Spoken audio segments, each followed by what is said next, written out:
지난 2021년 한 중학생의 SNS 계정에 악성 댓글들이 달렸습니다.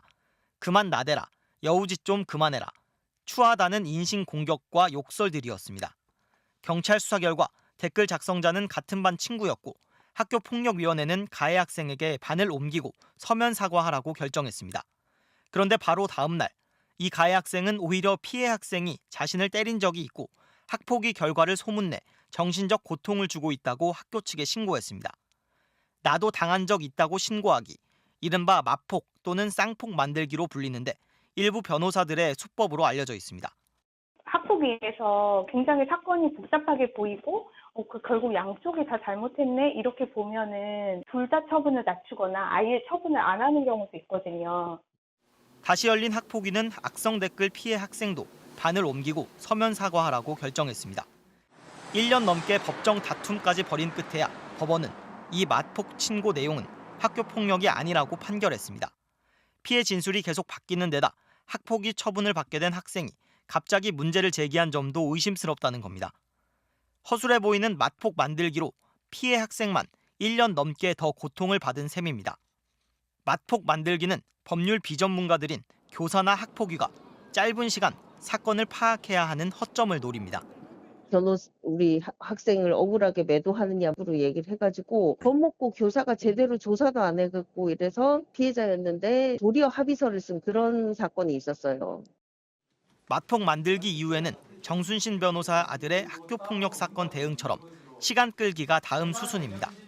집행정지 가처분 신청부터 행정소송까지 하나의 묶음 상품처럼 만들어졌다는 게 변호사 업계의 얘기입니다. 성범죄 사건 같은 경우에는 피해자 대리인 국선 제도가 있단 말이죠. 이들이 이제 학교 폭력 사건에서도 좀 들어올 필요가 있어요. 국민권익위원회가 무료 공익신고 대리 변호사 제도를 운영하고 있지만 학교 폭력을 은폐한 학교를 상대로 법적 대응을 할 때만 도움을 받을 수 있습니다. MBC 뉴스 김상훈입니다. 중학생 아들을 둔 이모 씨는 오늘 학교를 찾아 더 이상 아이를 출석시키지 않겠다고 통보했습니다. 아들이 지속적인 학교 폭력을 당했지만 가해 학생들은 여전히 그대로 학교를 다니고 있기 때문입니다. 또래 공포증이 너무 심해가지고 또래 친구들은 일단 오면 거의 애가 못 있어요. 가만히 못 있고. 이 씨의 아들은 지난해 같은 반 학생 2명으로부터 수차례 민감한 신체 부위를 발로 걷어차이고 달걀로 머리를 맞는 괴롭힘을 당했습니다. 심각한 우울증과 트라우마로 2달가량 학교에 가지 못하고 6달째 정신과 치료를 받고 있는 상황.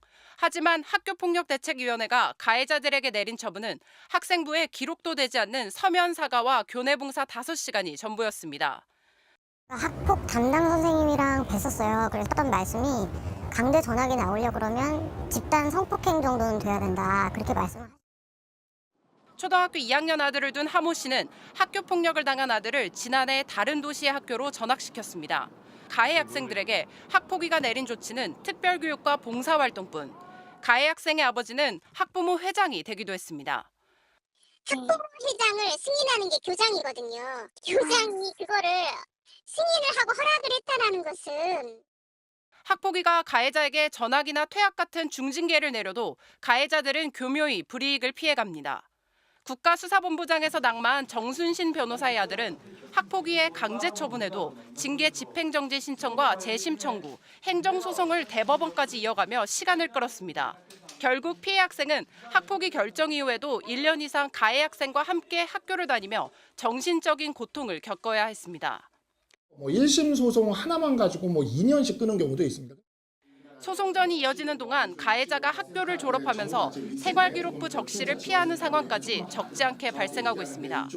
학교폭력 관련 소송이 늘어나면서 전문 분야를 학교폭력으로 등록한 변호사도 4년 전보다 4배가량 늘어나는 등 관련 시장까지 커지는 모습입니다.